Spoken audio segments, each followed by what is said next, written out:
GCC के अंदर भी मतभेद उत्पन्न हो गया है कि भाई साहब अगर खमनेई को कुछ ना हुआ होता तो शायद हम पर इतने हमले ना हुए होते। तो इनमें भी एक रार आ गई है और उसी रार में कतर बाहर निकल कर आया और कतर ने कहा कि सुनो, हम बहुत इज्जतदार देश हैं, दुनिया के अंदर हमारी बहुत वैल्यू है, हम दुनिया के आर्बिट्रेटर रहे हैं, हमारी बहुत अच्छी बात ईरान के साथ भी है, सबके साथ है। हम 3 मार्च तक की स्थिति अगर बताएं तो ये कहते थे कि हम युद्ध में कहीं नहीं जा रहे, लेकिन फिर जब इन पर दोबारा हमले हुए आज ये पलट गए और आज पलट करके इनका स्टेटमेंट ये आया है कि अब सारी की सारी सीमाएं क्रॉस कर दी गई हैं। सारी सीमाएं क्रॉस कर दी गई हैं। जब ये बात इन्होंने बोली तो ये कहते हुए निकले कि कतर का डिफेंस सिस्टम हल्के में ना लिया जाए, हमारे पास हमारी डिफेंस के सारे सिस्टम हैं और हमारे सारे ऑप्शंस इस समय टेबल पर रखे हैं, हमने सारे कम्युनिकेशन चैनल ओपन कर रखे हैं बातचीत करने के लिए। लेकिन जिस तरह से हमारे यहां पर लोगों के हालात हैं, 8,000 से अधिक लोग ऐसे हैं जो एयरपोर्ट पर फंसे हुए हैं, उनके लिए हम 101 बैलिस्टिक मिसाइल हमले झेल चुका है कतर। अब बोले आपने सारी सीमाएं क्रॉस कर दी हैं। इसका सीधा सा अर्थ है, जब आप किसी को धमकाते हो तो यही तो बोलते हो कि भाई तूने तेरी हदें पार कर ली हैं, अब मैं तेरे को बताता हूं कि मैं क्या कर सकता हूं।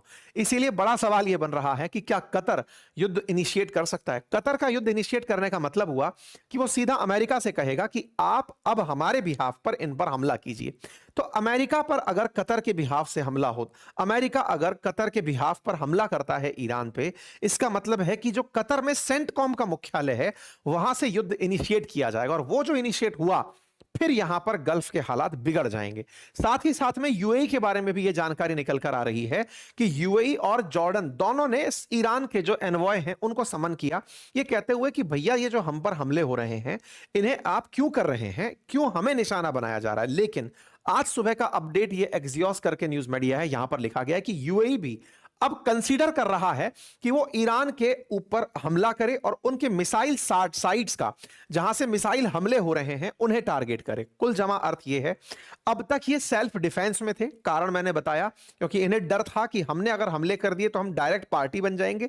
अभी तक डिफेंड करते रहते हैं, सब चल रहा है, अभी अमेरिकी ठिकानों को निशाना बनाया जा रहा है। लेकिन अगर इन लोगों ने हमला करना प्रेफर कर दिया तो खेल बहुत ज्यादा विभत्स हो जाएगा।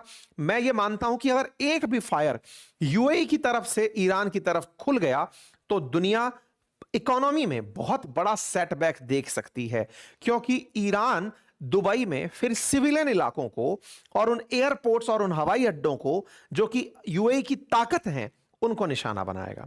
और यूएई की ताकत पर निशाना पड़ते ही अर्थव्यवस्था का केंद्र है, आज हमारी भी बहुत सारी कंपनियां देश की वहां बैठी चल रही हैं। अमेरिका, यूएस, रशिया, चाइना, तमाम देशों की कंपनियां इस समय मिडिल ईस्ट में बैठी हुई हैं, बुरी तरह से प्रभावित हो जाएंगी। खैर, अब देखना होगा कि यूएई इस बात को कंसीडर कर रहा है, इसका प्रभाव क्या निकलता है। यूएई ने अपनी तरफ से एक बात बोली कि हमें अपनी आत्मरक्षा का कंप्लीट अधिकार है, हम कब तक गोले बमबारू सहन करते रहेंगे।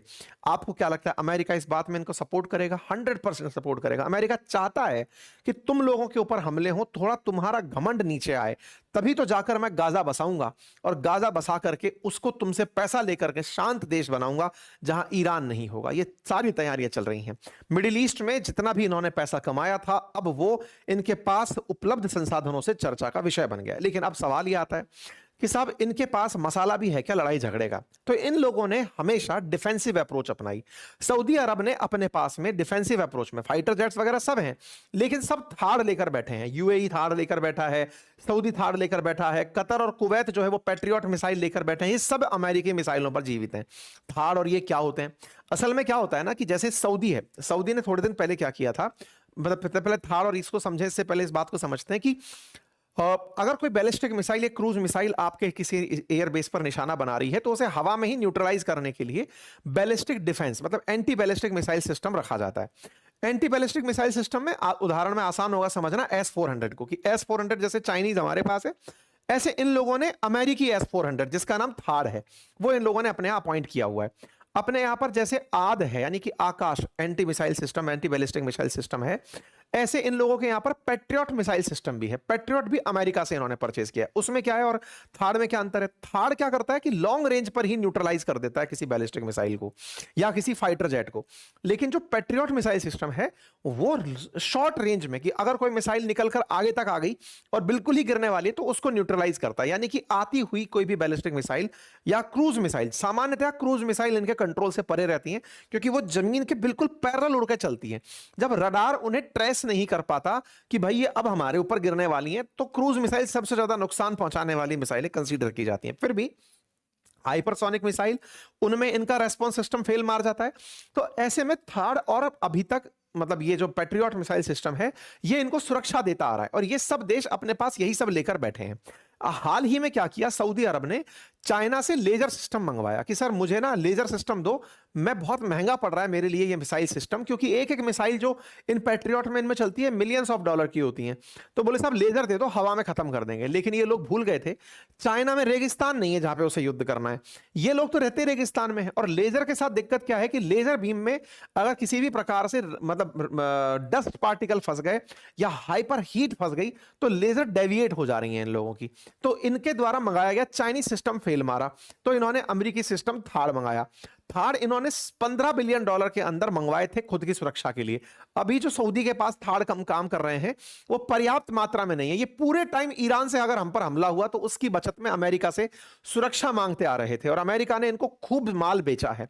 ये एंटी बैलिस्टिक मिसाइल सिस्टम थार्ड आयरन डोम की तरह समझ लो इजराइल के, उसने तो खुद का बनाया हुआ है, ये अमेरिका वाले पर आधारित होकर के काम करते हैं। ऐसे ही पैट्रियट मिसाइल सिस्टम इनके पास है, वो भी अमेरिका का है। और ऐसे ही एक और मिसाइल सिस्टम है जिसका नाम है नेसम। नेसम जो है वो नॉर्वे का बनाया हुआ सिस्टम है, वो भी इन देशों ने अपने पास रखा हुआ है।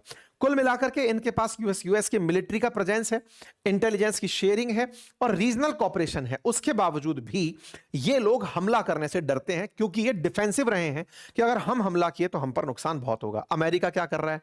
अमेरिका हमेशा नेवल फोर्सेस में और एयर फोर्सेस में बहुत ताकतवर रहा है। ग्राउंड बैटल्स में वो हमेशा पिछड़ता है। अफगानिस्तान आपने देख लिया, वियतनाम उससे पहले उसका फेलियर का उदाहरण है। अब क्या हो रहा है ना कि ग्राउंड पर जो फोर्सेस हैं इनकी वो किसी भी काम की नहीं हो पा रही हैं। क्यों? क्योंकि वो केवल डिफेंस के नाम पर गोला दाग सकती हैं। वो अगर दागना शुरू करते तो अमेरिका बैठकर इंतजार कर रहा है, वो कह रहा है you will find out respond. Obvious सी बात है, इन सबको इतना उकसा देगा कि तुम रेस्पॉन्स दो, तुम रेस्पॉन्स दो, फिर इनके नाम पर वो यूएस बेस से हमले करेगा, खेल खत्म हो जाएगा। अब के लिए अब बात यह है कि साहब इनको कोई भरोसा दिया गया? बोले हाँ, इनका पूरा तेल अटका पड़ा है स्ट्रेट ऑफ हॉर्मुज में। तो यूएस ने अश्योर किया है कि मेरी जो नेवी है ना वो आप लोगों के जहाजों को बाहर निकालेगी। लोगों में विश्वास नहीं आ पा रहा है कि तुम्हारी नेवी जहाजों को कैसे बाहर निकालेगी। लंबे जहाजों की लाइन लगी पड़ी है स्ट्रेट ऑफ हॉर्मुज के अंदर। ईरान बिल्कुल चौक करके बैठा है, निकल के दिखाओ गोला मार दूंगा। तो अमेरिका बोल रहा है कि मैं यहां पर नेवी से सुरक्षा दूंगा और जहाजों को निकालूंगा। जब भी कोई मिसाइल वहां पर आएगी मैं उसको हवा में ही मार दूंगा। अब देखना होगा कि तेल के खेल में ये लोग कैसे सुरक्षा दे पाते हैं। अगर एक भी मिसाइल किसी टैंकर पर ढंग से गिर गई तो स्ट्रेट ऑफ हॉर्मुज वैसे भी बंद हो जाना है, आग लग जानी है तो बाकी तेल के टैंकर दूर ही खड़े रह जाने। खैर, अब जो भी चल रहा है वो पूरा की पूरा वॉर जोन है। आप लोग इस विषय को कैसे देखते हैं जरूर बताइएगा। होली की एक बार फिर शुभकामनाएं। और अभी अगर आप चाहते हैं हमारा कोर्स ज्वाइन करना और सीखना चाहते हैं इन तमाम प्रकार के एनिमेशंस को, वीडियो मेकिंग्स को, यूपीएससी कोर्स रिसर्च को या फिर कंटेंट रिसर्च को, पीपीटी मेकिंग, तमाम चीजों को मैंने आपको एआई टूल्स के माध्यम से सिखाया है। लिंक कमेंट बॉक्स में पिन है। क्लॉड भी हमने वहां पर आपके साथ इंट्रोड्यूस किया है, आप जाकर उसे अवश्य चेक करें। बहुत बहुत धन्यवाद।